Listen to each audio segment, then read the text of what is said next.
Alrighty, here we go with games with the Jund deck. Gonna try to explain myself as best as possible here. Unfortunately, unlike when you're playing against the computer opponents, you are on much more of a clock, so I might not have time to get all my thoughts out, unless my opponent quickly resigns, which happens sometimes. Alright, this hand plays out really nicely into Ronus, so yeah, I'm gonna keep it. Yeah, see, my opponent immediately resigned. So I think what is a very common practice amongst players of this game is to take a look at your opening hand, and if it's not perfect, just immediately resign. You only get to play 13, you only get to win 13 times a day and earn something for that win. So if your goal is to grind out and just earn your daily allotted 420 gold, you might just want to play the quickest, best games possible rather than just every game that comes your way. And so because of that, I think a lot of times people just drop out of what they don't think will be good games. My more cynical side thinks that people drop as soon as they see that I have a 60-card deck, looking for those opponents who do come up fairly frequently, who have built decks in excess of 60 cards, which is just a very quick indication that they are inexperienced deck builders. Anyway, the point of all that is that we're now playing against a computer opponent, and it looks like some sort of green-based Delirium deck over there. This old lady here, Shiri, she is quite formidable, probably a good target for the Boulder Salvo that we're able to cast this turn. We can either cast Boulder Salvo or cast Lifespring Druid to help us accelerate our mana, but we're not actually going to need Lifespring Druid to cast most of the spells in our hand, so I'm not too concerned about that. We're going to have black mana now on the basis of this. Yeah, I guess I should actually slow down and explain what's going on here. So I just cast Unbridled Growth, and we talked about this in the deck tech. Having cast this spell, I've now turned on Surge, which lets me cast this spell for its lower cost, its only appropriate cost, and thereby kill my opponent's legendary creature here. So I couldn't have cast that spell, couldn't have made that removal without this Unbridled Growth, and the Unbridled Growth is also making sure that I have black mana for next turn if I need it. What I think my play actually is going to be next turn, though, is to play the Evolving Wilds and the Lifespring Druid so that I can turn on Flesh to Dust for the turn after that. I don't know what I'm going to need to kill out of my opponent, but probably something. My opponent is a very long way from Delirium, so it's unlikely that he's going to get this thing up to Death Touch anytime soon. In any case, I'm hoping that combat with my Elvish Visionary is what kills it. But honestly, at this point, I expect him to be tapping for mana anyway. This is one of those cards that taps for colored mana that I could really use to replace the Lifespring Druids in my deck. Since I don't use Lifespring Druid to produce white or blue mana, the only color I wouldn't be getting if it was a Death Cap instead would be red, but I'd have the same power and toughness for one lower converted mana cost, and the opportunity to occasionally turn on Delirium and have my creature be a better blocker that way. So it would be a strict upgrade over Lifespring Druid. Anyway, on this turn, I have to decide whether I want to play Lifespring Druid or Ronus. I think it's definitely going to be Lifespring Druid, so that I just have more mana to access on future turns.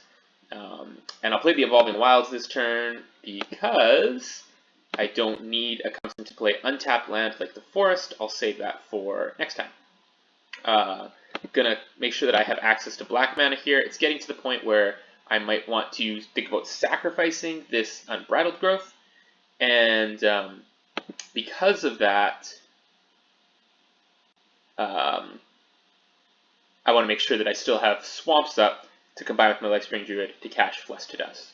My opponent is almost certainly going to block and activate his Evolutionary Leap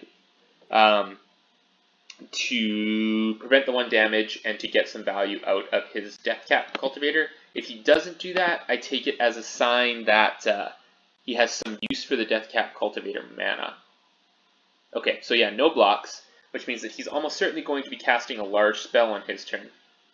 That's going to just give me the opportunity to use my Flesh to Dust. I'm taking a while to deploy Rhonas here, but I don't have a way to attack with Rhonas anyway, at least not until I use his ability, so using him now would be quite the mana sink.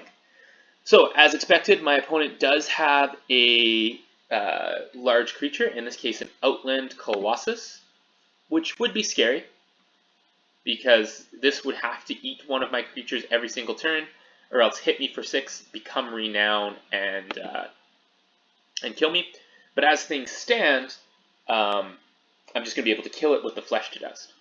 Next turn, I'm going to have access to Rhonas and the Crocodile. If I can get 7 mana so that I can play them both, that would be awesome. Right now I only have 6 mana, so my play right now is going to be to sacrifice Unbridled Growth and hope to draw a land here. Okay, well, it's not a land. Another Flesh to Dust is not unwelcome either. We don't have good combat against the 6/6. We're going to let my opponent act first. And ship it over to their turn. They're going to attack. Before blocks are even declared, we're going to attempt to kill the Flesh to Dust. If they stop that somehow, we'll then finish up blocking with Elvish Visionary.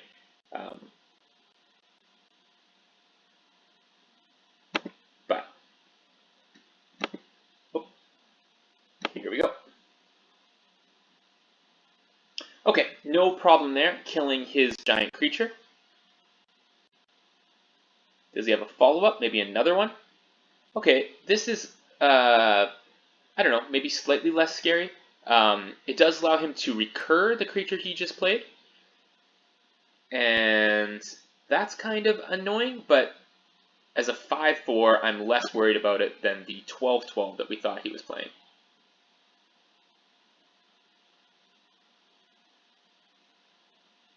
I'm going to save my Flesh to Dust for the return of the 12/12. Unfortunate, really unfortunate here that I didn't get the land I need to cast both Rhonas and Crocodile of the Crossing. But what I can do is cast Rhonas and hold up 3 mana to use Rhonas' ability to pump the Lifespring Druid and turn Rhonas into a blocking creature that way. It's also nice to note, although it doesn't come up very often, that Rhonas has Death Touch, which will allow it to win in combat against his 6/6, even though it's only a 5/5. Also important to note, obviously, that Rhonas as a god is indestructible, so there's nothing that my opponent can do to get rid of it, except to keep me off of 4 power creatures.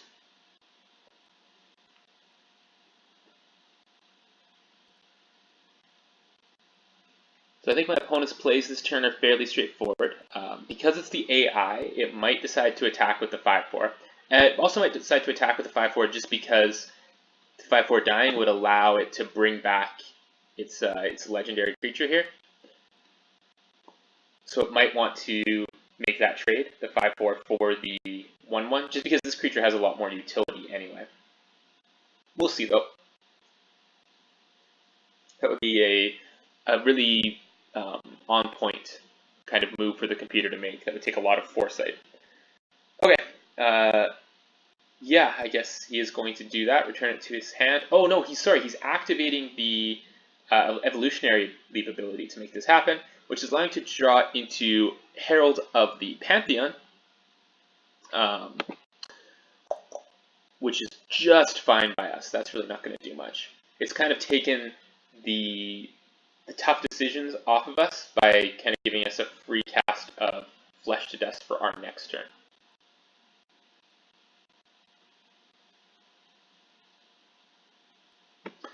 Alrighty, she comes out as expected. Now that my opponent has this in play, we're going to have to really work to make sure that the number of creatures that my opponent has is kept low.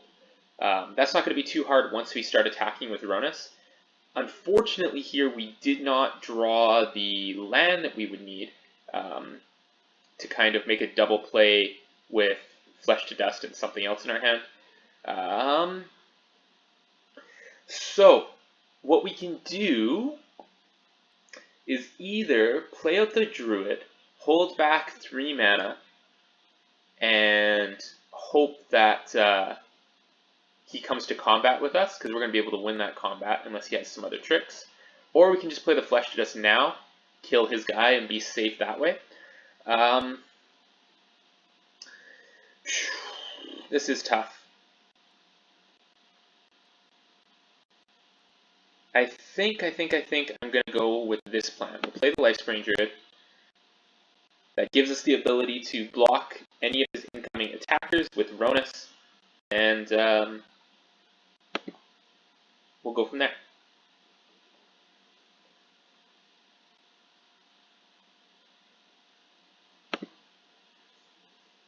This plan only really fails if he has a way to remove the Lifespring Druid, and whichever Druid he tries to remove, we can immediately pump the other one, so we do still have that blocker.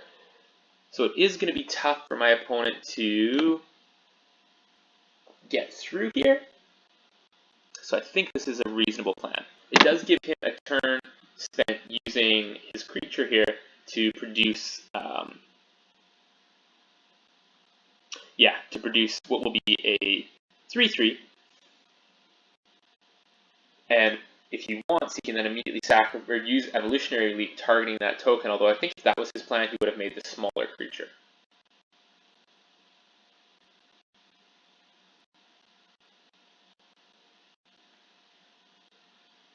Okay, so my opponent decides to go for it here with only 1 green mana up. That's probably a mistake. So we'll activate Ronus' ability to give +2/+0 to the Druid.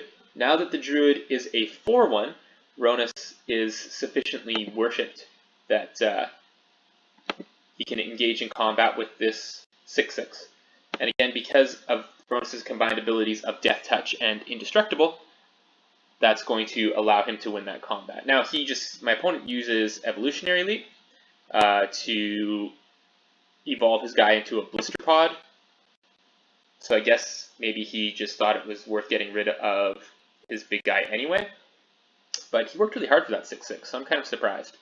Blister Pod comes into play and allows him to make a token creature, which is going to raise his constructs. Oh no, it doesn't work that way. But his future constructs will be more powerful. Okay, so at this point, I can just play out Crocodile of the Crossing in order to permanently activate Ronus. So it seems like that's an obvious play. Might as well play an Unbridled Growth while we're here.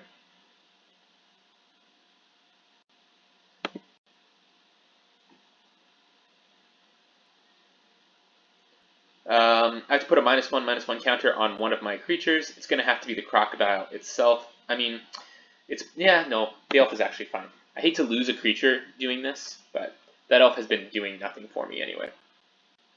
Now I get to crash in with all of my guys, and by all of my guys, I just mean Ronus and the Crocodile.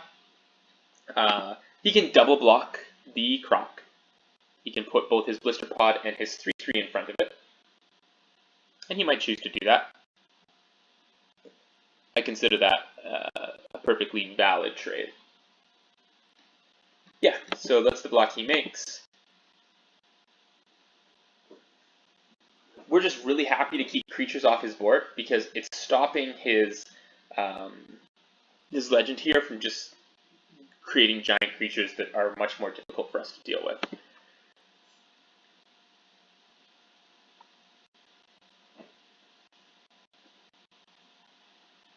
We'll see how my opponent wants to spend their turn.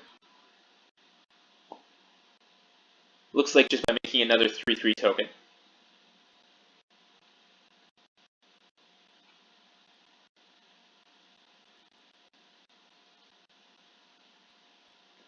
And following that up by playing the Herald of the Pantheon, which they knew they had from the Evolutionary Leap. So once again, my opponent's board getting somewhat flooded with creatures over there. And making the ability from Obaya quite scary. figuring they can get in for a single point of damage, and yeah, they can. I'm not going to worry about that.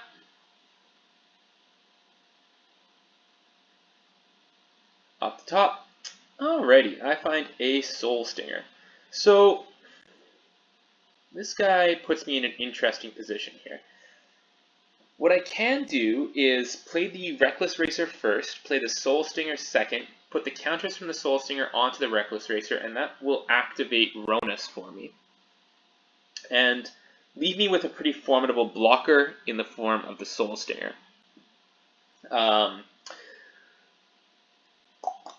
Alternatively, I might just want to shut my opponent off of their big guy here, or their token maker here, I mean. We're going to see another option before we decide on either of those plans. Alright, so because plan A takes a full 7 mana, we can't play Unbridled Growth if we are planning to do anything except Flesh to Dust. And if we Flesh to Dust, we don't actually have the mana left back to block with Ronus, which means that 3/3 is going to come get us. I think this is the plan. I think the plan is Reckless Racer, followed by Soul Stinger. Soul Stinger putting counters on Reckless Racer. So the Soul Stinger itself remains a 4/5, and we can attack with our Ronus.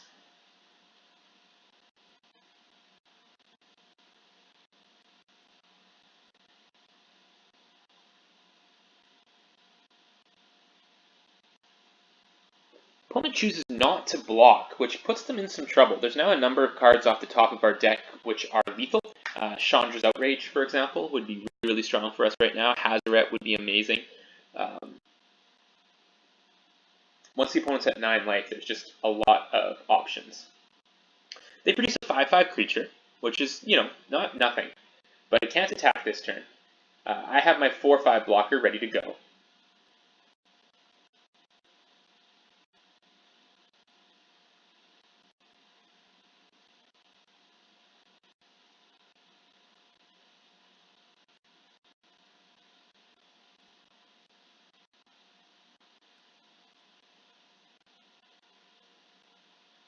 The opponent plays a Druid of the Cowl.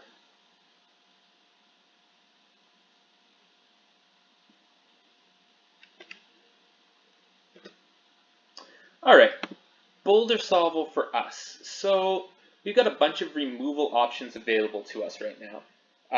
And we can play those removal options and still have Ronus' ability up. So that's going to be our play. We're going to start with Enchanting the Forest, and then immediately cash that in.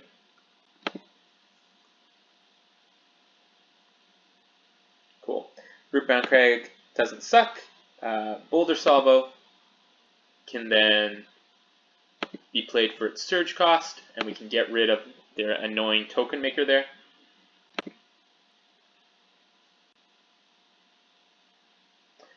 That does leave us enough to cast Flesh to Dust, but before we do, we're going to make our attack, which is going to be with Ronus and with the Reckless Racer.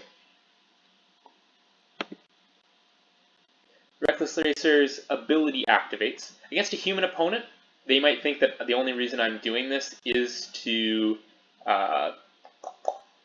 generate this card draw effect, but I actually like the card in my hand, so I'm not even going to do that.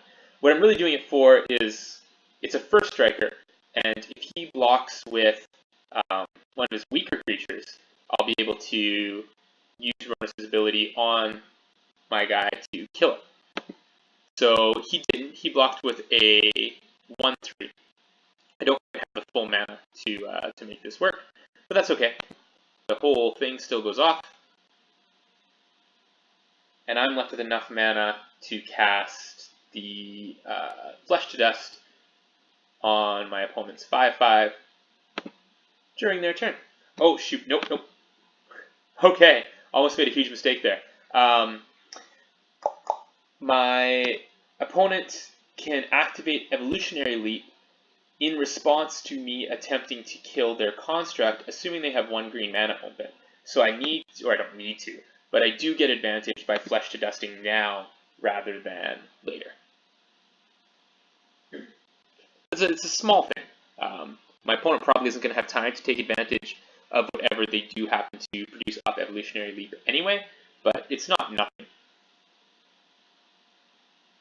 Holy cow. Are we dead?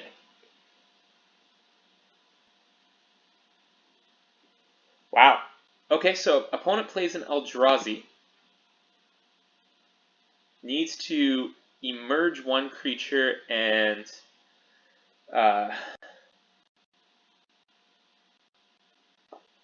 emerge sacrificing 1 creature and tap another in order to get this giant 7/7 out. So he doesn't even have good attacks. If he attacked, I would block the 4/4 with my 4/5 and be ready to kill him on the crackback with Ronus. But that definitely changes things a little bit.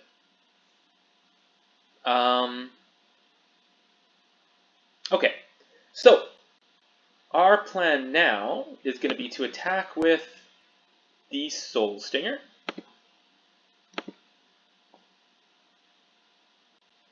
See what my opponent thinks about that.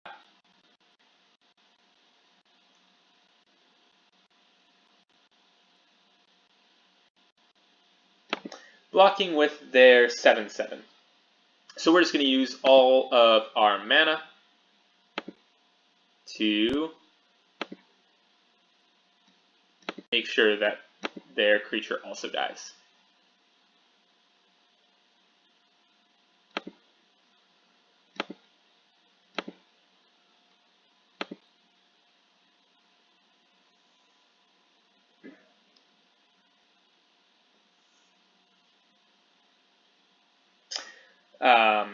If there were -1/-1 counters on my guy, I would now be able to distribute them to another creature. There aren't, so I can't. That's fine.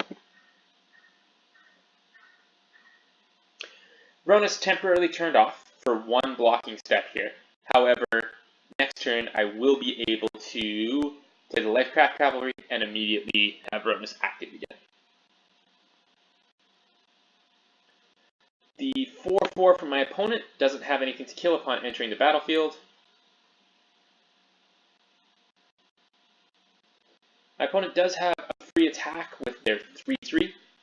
I imagine they might want to take advantage of that. Blister Pod. Okay. This is a very grindy game. Obviously, my opponent can do a lot just based on the card advantage that they're gaining from the way their deck works. But each of our cards is severely outclassing each of theirs. So even though we're like drawing fewer cards, we are managing to kill multiple cards of theirs with each single card of ours effectively. Like I said, there's a free attack with this 3/3. Opponent might be worried about me double blocking with my 2/1s or something. That might be why he's taking time to think there. But that's not going to happen.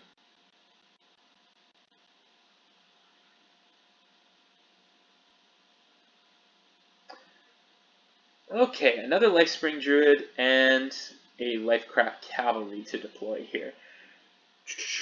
We are going to play the Cavalry.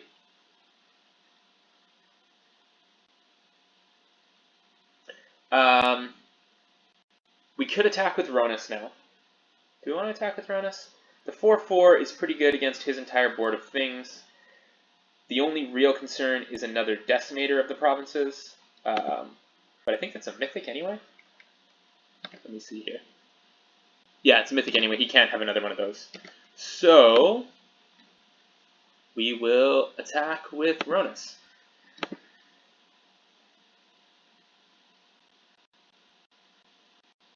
We just blocked with the 1/1.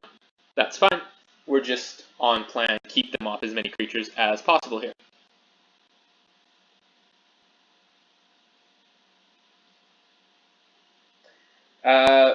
We could cast the Lifespring Druid at this point, because we aren't going to necessarily want to use Ronus' ability, but we there is a situation in which we want this guy to be able to deal 6 damage, and I think that's a more important consideration than rushing the Lifespring Druid out there.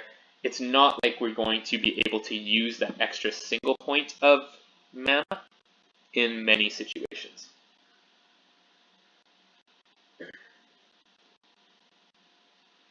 Explosive Vegetation only gets my opponent more lands, and they certainly don't need them.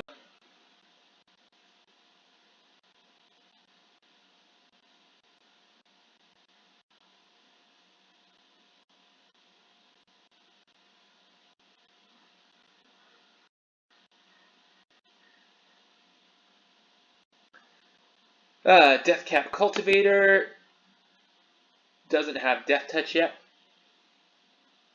If my opponent makes an attack here, we're going to have to think about whether or not we have a win on the board when we decide how to block.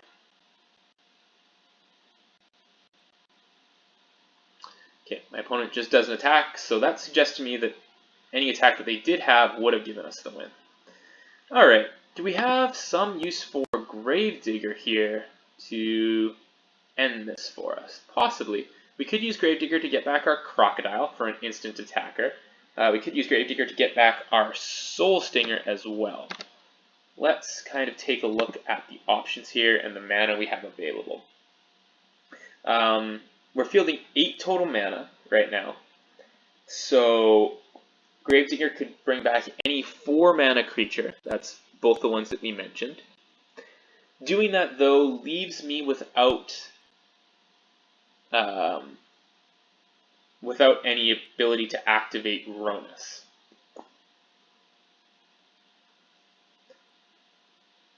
I think my favorite plan among those is the Crocodile plan. The alternative is to just attack with the Lifecraft Cavalry. He's probably going to block with his 4/4, and we could just trade those off. Or we could pump all our mana into dealing, to trading off with his guy. And then play our Gravedigger and bring back the Soul Stinger. That's actually not a bad plan either. There's also the possibility we attack with Lifecraft Cavalry and he makes a mistake and like double blocks with the 2/2 and the 3/3, which is like the technically correct block there. But obviously very bad against the possibility of our Ronus activation. And then if we do have to activate Ronus, we can use Gravedigger, bring something back, and don't necessarily have to play it this turn. So I do kind of like this. If my opponent doesn't block, I obviously just win.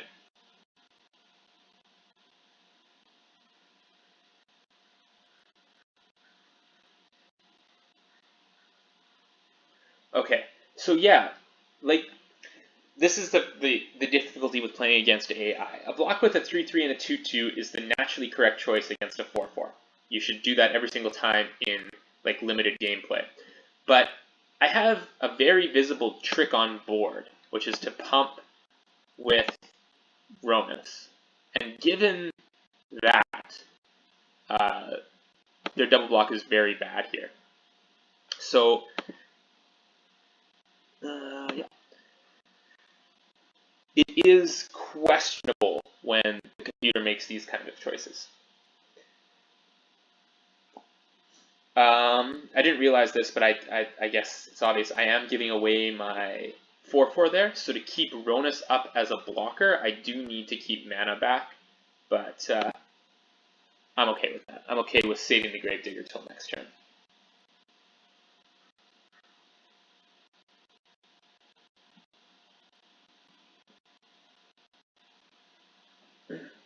Okay, opponent has an Ulamog. Wow, holy cow. Okay, Ulamog's going to come in. It can't kill Ronus. It can stop Ronus from blocking this turn. This just got really interesting.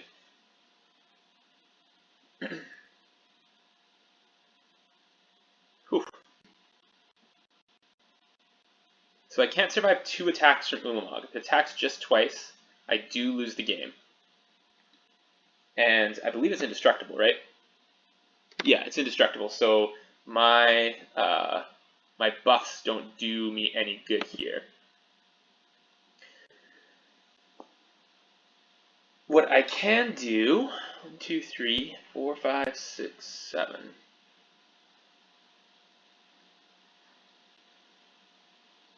Is cast Gravedigger.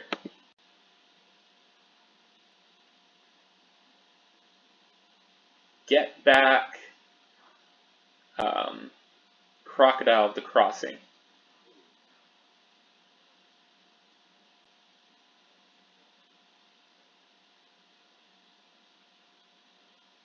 Yeah.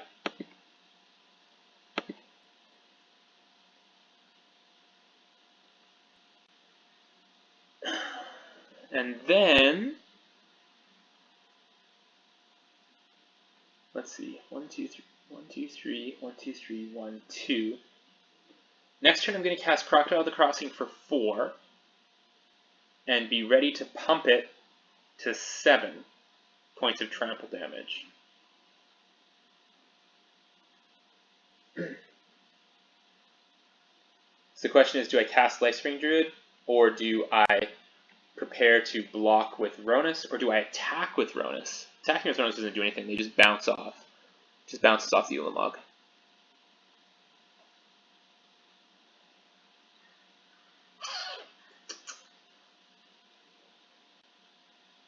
I need to leave Ronus back because he can attack with all 4 things next turn. And I need to be able to block the Ulamog with Ronus. I guess I could block the Ulamog with Gravedigger. Yeah, I think this gives me the most outs.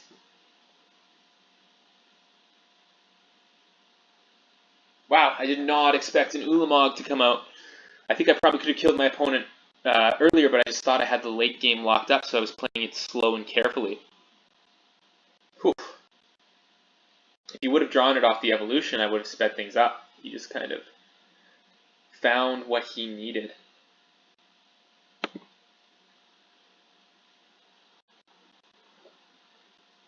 So he's going to attack with the Ulamog.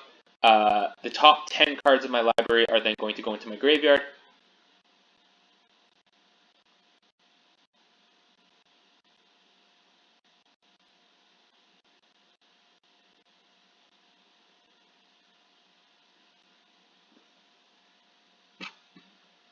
He's just finding more and more blockers here, which is unfortunate. Making it really, really difficult for us to find a way to stick in that final 7 points of damage that we need to make happen.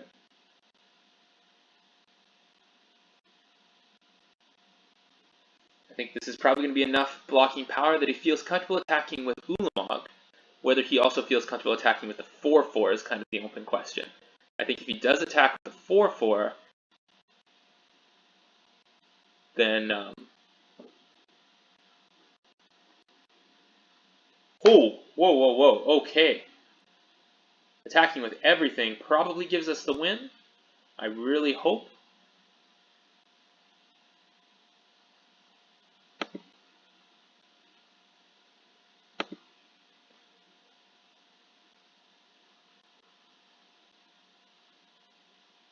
There's no reason for me to block the rest of these guys.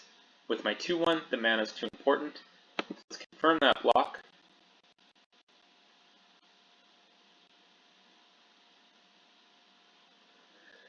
Whew, nothing from my opponent and the land we needed. So, here's how she goes. We play Crocodile of the Crossing for as little green mana as possible. Yep. We put a -1/-1 counter on something. It's going to have to be the Lifespring Druid because we just need the attacking power here.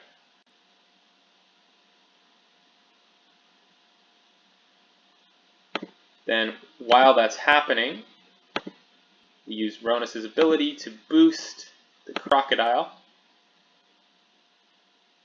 tapping down the Lifespring. Now I've got a 7/4 trample and a 5/5. If I attack and he blocks the 5/5, he takes the full 7. If he doesn't block the 5/5, 4 points get through, and he takes 9. So this is it. This is the win, unless he has a trick in hand. Cool. We beat Nulamog. Feels good. Yeah, the commentary kind of got sporadic at the end there. I hope that this is still a reasonably entertaining video. It did end up being very long, but I think it was a cool game. Thanks for watching.